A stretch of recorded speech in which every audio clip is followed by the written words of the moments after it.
When Lawrence drove home that day, he had no idea the shock that was waiting for him. His first clue that something was wrong was when he didn't see the guards at the estate gates. The gates were wide open and empty. He saw that the streets of the estate were also empty. There was not a single child or adult outside. At that time of the evening, this was very odd, but still, he kept driving until he finally pulled to a stop at his house. He was about to unlock his door and step out of the car when he stopped himself and looked around his neighborhood. Something was seriously wrong. His car was the only one inside. And even worse, every house had their windows and doors wide open. It is as if his neighbors had run out of their house without even bothering to close them. Meanwhile, only his house was closed. He remained seated in his car as he studied the door. He really wanted to investigate, but years and years of being on the run kept him in his car. He knew that something was wrong, and if he didn't figure it out, he was not going to step even 1 foot outside the car. So instead, he picked up his phone and dialed the number of the guard. He was calling to ask what the hell was going on and where everyone was. But the guard's response was shocking. The guard said that the army and the police had arrived hours ago and they had ordered the evacuation of everybody in the estate. With his heart beating heavily in his chest, Lawrence lowered the phone from his ear. As he stared out through the windshield, the car began to feel claustrophobic to him, squeezing him in.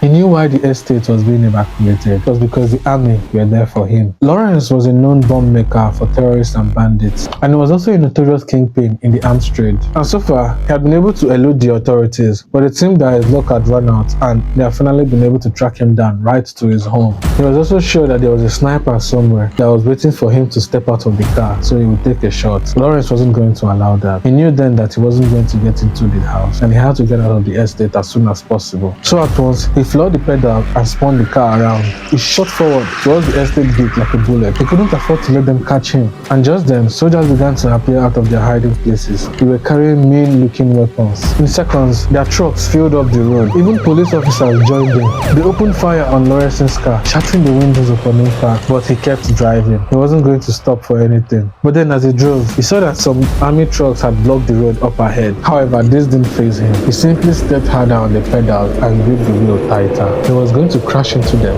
and punch his way through. Meanwhile, a soldier was more than 200 yards away in a story building. He was perched on a window like a bird and he had a sniper trained on the car the entire time. As he looked through the scope of the weapon, he opened fire. The bullet sailed through the air and slammed into the tire. There was a loud explosion as the car flipped over and tumbled. It crashed hard as it slid across the ground before slamming into one of the trucks. And at once, all the soldiers and police officers surrounded the car. With all their weapons pointed at him, orders were given for Lawrence to give up immediately. Lawrence had finally been subdued. He was going to get arrested.